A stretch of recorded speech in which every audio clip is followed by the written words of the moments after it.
है मसीह का प्यारा वचन, ये है वचन प्यारा। परमेश्वर के धन्य नाम की महिमा हो।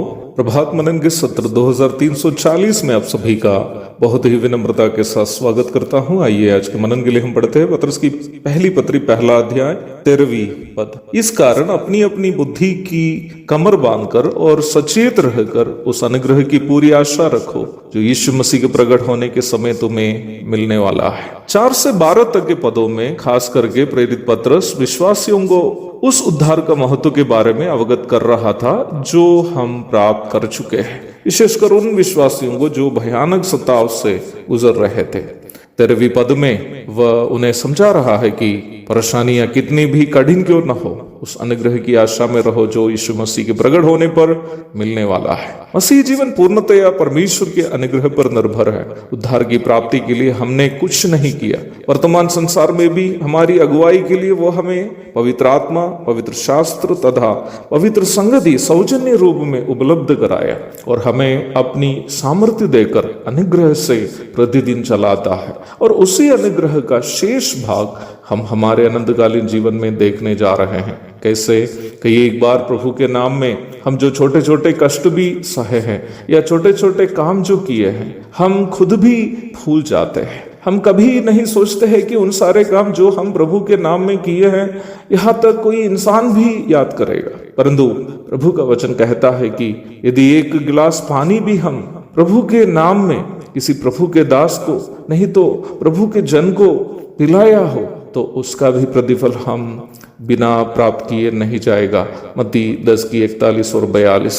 प्रभु किसी का कर्जदार नहीं रहेंगे। हमारे अनंतकालीन स्वर्गीय जीवन हमें अचंभित करने वाला एक जीवन होगा। मेरी नानी माँ जो अपने बुजुर्ग अवस्था में हम लोगों के साथ रहती थी, अक्सर हमारे लिए रखे गए भोजन उठाकर रास्ते से आने वाले प्रभु के दासों को खिलाती थी। केरल में जहाँ मेरा घर है वो एक मसीही बाहुबल क्षेत्र होने के कारण हर दिन कोई ना कोई मसीही प्रचारक या पास्टर हमारे क्षेत्र में आया करते थे। मेरी माँ सुबह में ही अपने काम के सिलसिले में स्कूल चले जाती थी। घर में नानी माँ रहती थी। मेरा स्कूल घर के आसपास में होने के कारण दोपहर में खाने के लिए मैं घर चले आता था। तब नानी माँ कहती थी कि बाबू थोड़ा सा इंतजार करो, चावल अभी चूल्हे पर ही है।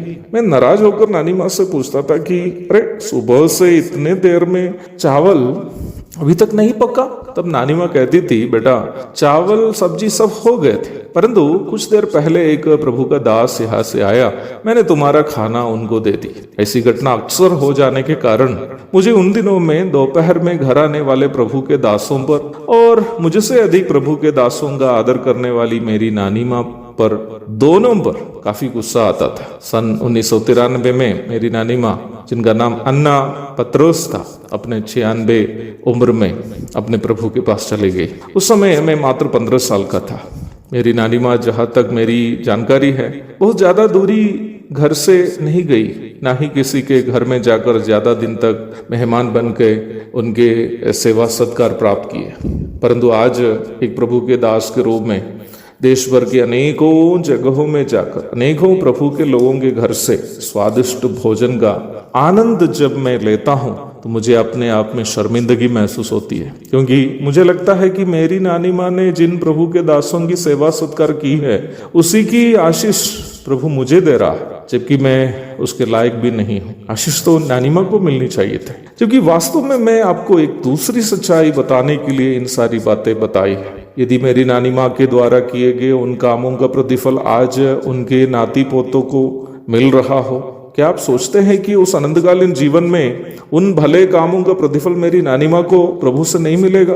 अवश्य मिलेगा। इसके अलावा प्रभु हमारे लिए कितनी सारी आशीष से वहां रखी है। प्रभु की महिमा में सहभागिता, प्रभु के साथ हम शासन करेंगे, पदवियां, प्रशंसा, बहुत सारी ऐसी आशीष जो हमारी समझ से बाहर की है, हमारे लिए वहां रखी है। इसलिए विख्यात सुषमाचार प्रचारक तथा संगीतज्ञ दिवंगत श्री एम चरियान सर ने मलयालम में इस प्रकार लिखा, जिसका मैंने हिंदी में अनुवाद करने की कोशिश की है।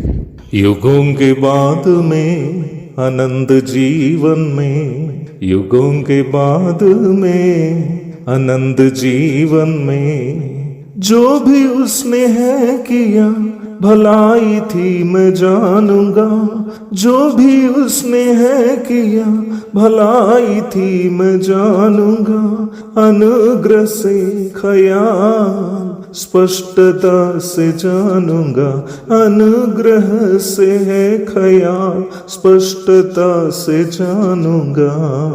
हाँ प्यारो, प्रभु का अनुग्रह हमारे ऊपर कितना था, उससे उन्होंने हमारा कितना ख्याल किया, ये सब हम स्पष्टता से तभी जानूंगा जब वह प्रकट हो जाएंगे और हम उनके साथ महिमा में प्रवेश करेंगे।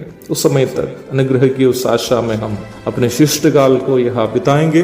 प्रभु के धन्य नाम की महिमा हो, आमीन। पापी को मुक्ति का द्वार है, संत को मार्ग का दर्शक है, विश्वास जो करते हैं उसके लिए अनंत जीवन का साधन है। ये है वचन, प्यारा वचन, यीशु मसीह का प्यारा वचन।